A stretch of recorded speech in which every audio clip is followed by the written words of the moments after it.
Hello comrades, welcome back to Jacob's Custom Gunworks. Today I've got an accessory test video.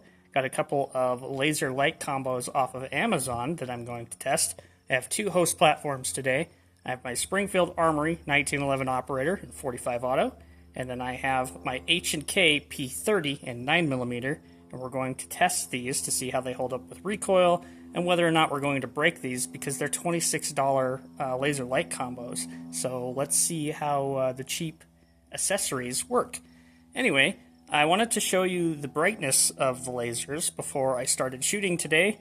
I have two 16-round magazines for the 9mm and four 8-round magazines for the 45 Auto, and we're going to see how the durability holds up and how the lasers hold up for recoil. I will admit I have shot these prior to this video just to make sure the lasers were somewhat close so I can give somewhat of a good comparison. So we'll use the 9mm first. I'm going to go ahead and turn the laser on. So the bottom button here is your light, top button here is your laser. You can turn it on. Hopefully you can see that. It's actually pretty bright in the daytime. So there's that one. These are two different models. So we have the SL, looks like the SL 1090, which is this guy here, and then we have the SL 1085, which is this guy here. This is supposed to be their more compact version, and then there's the little bigger version. This kind of reminds me of the Lamb that you would see on a Mark 23 HK, so that's kind of why I got it, because this is an HK gun, so it kind of makes sense. But, right, same thing. Lasers up top, lights on the bottom. Oh yeah, it picks up in the daytime pretty well. Alright, I'm going to attempt to set this camera up so we can see the shots on target down here. I will admit, I'm probably going to be a little all over the place. Come on here. Oh, too far. There we go. Be a little all over the place, but honestly, I'm just testing the durability of these laser lights. So we'll start with the 9mm first. Turn the laser back on. Alright, so first 16 rounds, 115 grain full metal jacket. These are all factory loads for the sake of argument, because if I actually break these, I'm going to have to prove how or why and what I was shooting. I'm going to shoot a little high.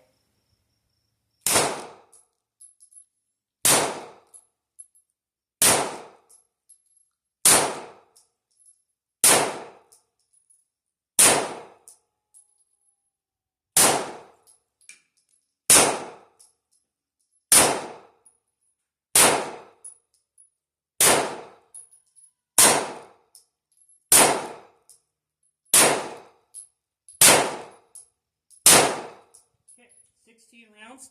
I was using solely the laser to aim. I was not actually using the full of my iron sights. I was just looking at where my laser was, and I went ahead, and that's where I pulled the trigger. Looks like it's pretty well on, and I haven't noticed any shift. So let's load another mag and try it again. Alright.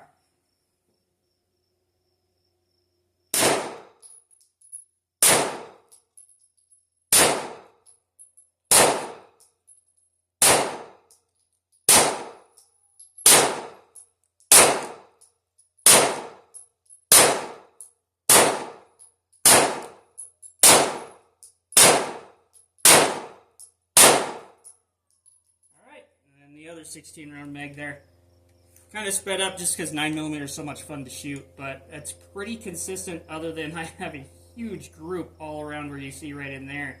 But I didn't notice any laser shift. Didn't look like I was moving over to the left, over to the right any drastically. And on a 9mm, I would kind of expect that. But 9mm is going to shift this laser, then it's not going to be worth. It's not going to be worth. It's going to be worthless. It's going to be not worth shit. So, so far, with that test, it's held up pretty good. I'm actually fairly impressed. I do like that laser. Alright, so let's move on to the big boy, 45 Auto, Springfield 1911 Operator. I'll aim a little lower with this guy. It seemed to be a little better dialed in than the 9mm, but we'll find out here. Alright.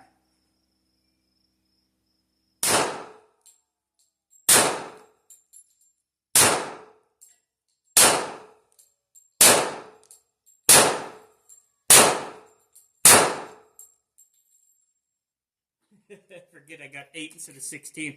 Yeah, that's a lot better for me. Although, I will admit, I grew up shooting 1911, so I'm going to be a little more accurate with them. Second mag.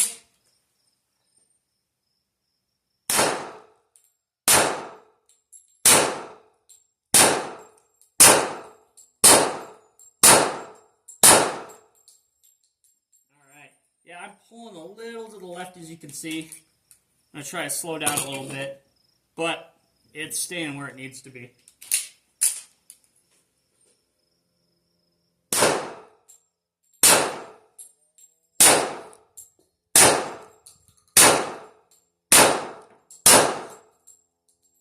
Well, I'm pretty impressed so far. The 1911 and the 45 auto laser's still staying where it needs to be. Last mag.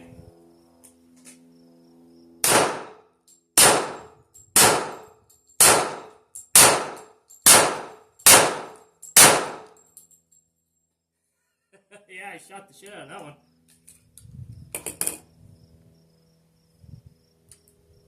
Alright. So excuse me, there you have it. A little tongue-tied this morning. It seems that both of the lasers held up like they were supposed to. I will admit, I am definitely a better shot with a metal frame gun than I am a polymer frame gun. It's just how I learned to shoot. I noticed I was shooting slightly left on the target with the 45 auto, but it was very consistent, and I didn't notice the laser shift, in one direction or another. And as you can see from that target, in fact, we'll walk up here real quick.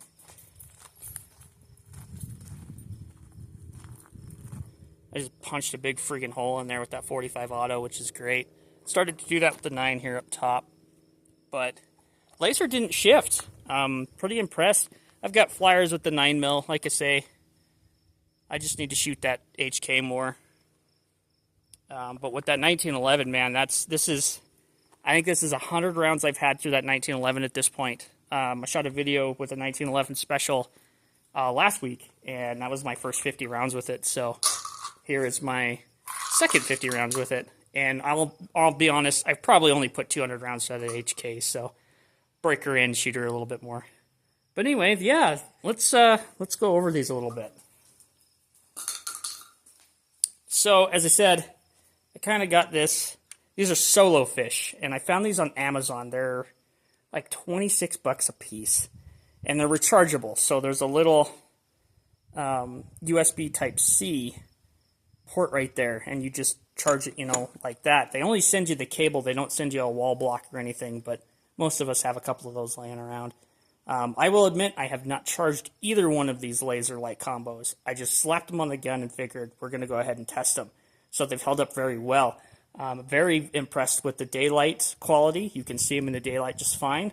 The light's fairly bright. I think if I would have a full charge, it'd be a little brighter, but it's bright enough to get the job done. And yes, you can use both the laser and the light at the same time. You just press one and then press the other button. Figure this would be a good test platform. If you're going to break this thing in a 9mm, then yeah, it's not going to be worth a shit, but it's held up pretty well. These are plastic, by the way, too, or polymer. And when you go to tighten these screws down here on the other side, just make sure you don't over-tighten them, because, like I say, it is plastic, and you could potentially break the damn thing. So I've got these nice and snug. Maybe a little Loctite, blue Loctite wouldn't hurt if you're going to leave them on there for a long period of time. Same with this guy that's on the 1911. It's plastic as well. This is a little smaller version. So the laser is actually built into the flashlight part, which is pretty neat. But again, it's plastic. For a $26 laser light combo on Amazon, I'm fairly impressed. It's pretty nice. The laser on this one is actually on top. I'll get my camera to focus there. And then the flashlight's on bottom. Like I say, it kind of reminded me of that lamb, and that's why I wanted it. Anyway, long-winded speech. Just kind of figured it'd be a fun range day. Test out some cheap Amazon flashlight laser combos, and they seem to hold up well. Be interesting to see, maybe on a 10mm or something a little more forceful, how well they'll hold up. But I can tell you, at least on my two flat platforms, they're holding up well. Anyway, until next time, comrades.